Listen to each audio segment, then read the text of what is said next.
Let's talk about postal voting and why it's such a big deal in the US presidential election.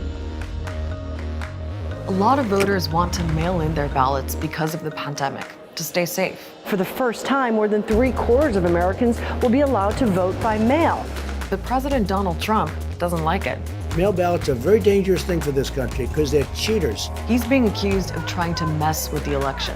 This is what democracy looks like!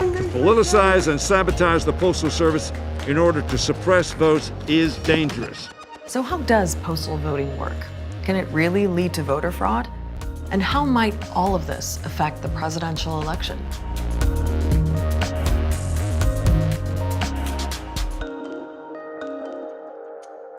It's pretty astonishing, really, that voting by mail, a pretty standard procedure around the world, is now one of the most talked about issues in this presidential race. We'll get into all the politics in a second, but first, here are some basics. Mail-in balloting in the US is pretty popular. It's for voters who can't get to a polling station on election day. It's for the elderly, the sick, people who live abroad, military personnel, and people who just prefer to vote that way.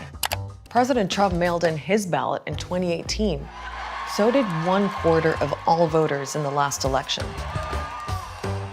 Different states have different rules. There's what's called universal mail voting, where ballots are automatically sent to everyone. And this year, 5 states will run mail-in only elections, including Utah, a solidly Republican state. But in most states, Americans have to apply to get what's called an absentee ballot. They have to contact their local election authority, and normally they have to make the case why they can't vote in person. But this year, because of the pandemic, 2/3 of US states say they don't require registered voters to give an excuse in order to get an absentee ballot, meaning a lot more people will be able to vote by mail this time around. So understandably, there's concern that there's going to be a strain on the United States Postal Service that could lead to delays and mistakes, because they do happen. In 2016, states rejected about 1% of ballots for things like late arrivals and missing signatures. With a lot more people voting by mail this year, I think it stands to reason there are going to be more of these problem ballots. But there are safeguards to try to reduce errors and stop fraud. For example, an absentee ballot can only be sent to a person's registered address. One envelope keeps the ballot private, and a second envelope is used to mail it back, though most Americans choose to drop off the envelopes at government offices. Voters also have to sign the ballot envelope, and election officials verify the signature. They also come with barcodes, so they can be traced. All of those checks take extra time and money. But this year, the US Postal Service is spending less, not more. Mailbox removed, high-speed sorting machines ripped out, overtime stopped for many. There have been huge cuts. In some states, it's already led to delays. It's nothing been in there for the last 2 weeks. 2 weeks! No bills, no paper, no nothing.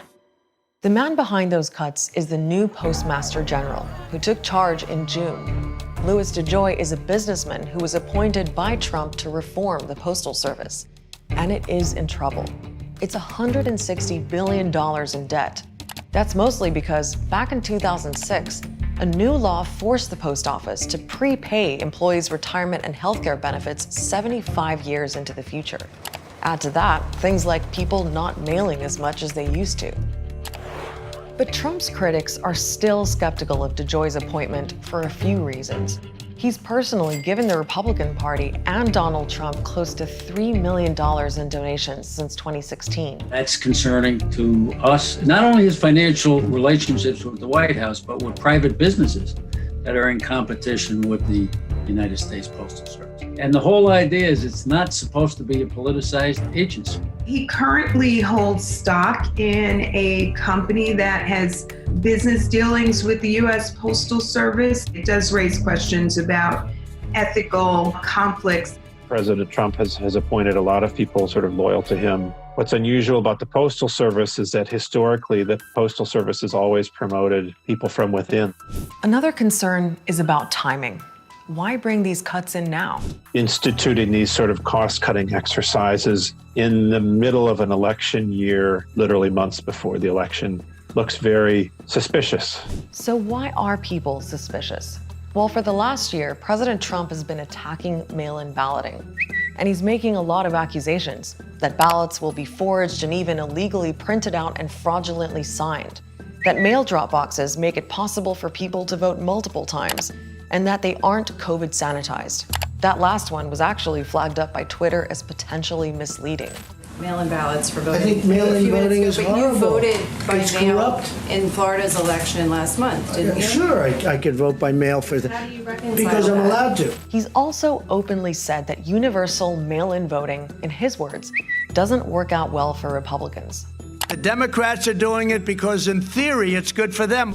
There's sort of an instinctive belief among many that making it easier to vote in any way will likely help Democrats. The demographic groups that have the lowest turnout rates in the United States, younger people, low-income people, racial and ethnic minorities, those are groups that tend to vote for Democrats. At the same time, postal voting is also used a lot by elderly voters. Studies show they tend to skew Republican. And Trump is actually encouraging mail-in voting in Florida, which is home to a lot of retirees. But it's a different story in Nevada. Trump is suing the state for changing its rules so that all registered voters get a ballot in the mail. Here's the thing. Florida has a Republican governor. Nevada's is a Democrat. It's why Trump's opponents feel this is all deeply political. Okay, so what about these allegations of possible corruption? Well, fraud is rare, but it does happen. The Washington Post did an analysis of recent elections in 3 vote-by-mail states. They found 372 possible cases of double voting or voting on behalf of people who died. That was out of more than 14 million mail-in ballots. That's a minuscule percentage. The most recent example of fraud was in 2018, involving a staff member of North Carolina's Republican Congressman Mark Harris. Harris's political strategist, McCrae Dallas, accused of tampering with more than 500 absentee ballots to help Harris win. So while the politicians argue about the odds of a rigged election, plenty of people are worried that this will all just end up a giant mess. And that's mainly because of those budget cuts to the Postal Service. DeJoy says he's paused them. But some think the damage has already been done. He was even called in by a congressional committee to reassure Americans that the postal system can handle all those votes. The Postal Service is fully capable and committed to delivering the nation's election mail securely and on time. Many Democrats, though, aren't convinced. The House of Representatives, which is controlled by the Democrats, passed an emergency bill to give $25 billion to the post office. More than 24 Republicans voted for it. The bill is passed. But the Republican-controlled Senate hasn't passed the bill. Anybody who wants to give money to the post office, you might as well just put it into a big pile on your front lawn and burn it. You can't run a business with 80% of your costs being labor. But politics aside, actually most Americans, Democrats and Republicans, hold up the Postal Service as an important public institution.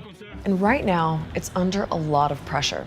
It's got to help deliver this election in the middle of a pandemic. And delays are likely. Some states will still be counting votes that arrive after Election Day. So let's be clear. We probably can't expect to have a winner straight away. And any hiccups could be used by both presidential candidates to contest the result. And they say they're ready for a fight. The only way they can take this election away from us is if this is a rigged election. He knows that on the legit, it'd be hard for him to win. So he wants to put obstacles of participation. But we do not agonize, we organize. This year, more than ever, Americans are relying on the U.S. Postal Service to help choose their next president. But this whole drama has created doubt in a system many have trusted. They need it to work, because this election, it's expected to be a close one. That was just one of a series of explainers we've been working on to help us all understand the issues around the US election. So to keep up with all our upcoming episodes, I recommend subscribing to Al Jazeera wherever you're watching this video. I'll see you next week.